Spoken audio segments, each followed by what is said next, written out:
अब भाव में कहे कैसे कि ए राम जी ए राम जी ए राम जी हो खे जानी हाल घोरावा घोरावा राज भोगे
चलते रहे मीठा मीठा।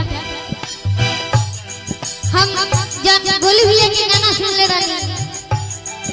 भाव कैसे बा ओठवा के ललिया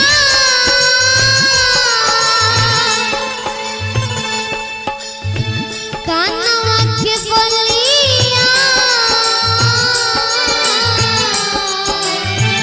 ओठवा के ललिया कानवा के बलिया अखियां के तोहरा गजरावा ओठवा के ललिया कानवा के बलिया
रोसे रोसे पापा के पलंगिया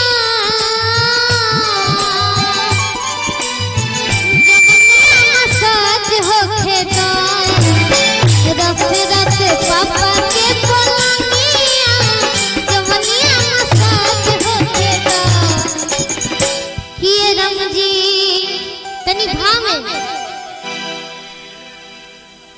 किए राम जी ए राम जी ए राम जी होके जानी बिहारी भोरावा भोरावा राज होके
सुनी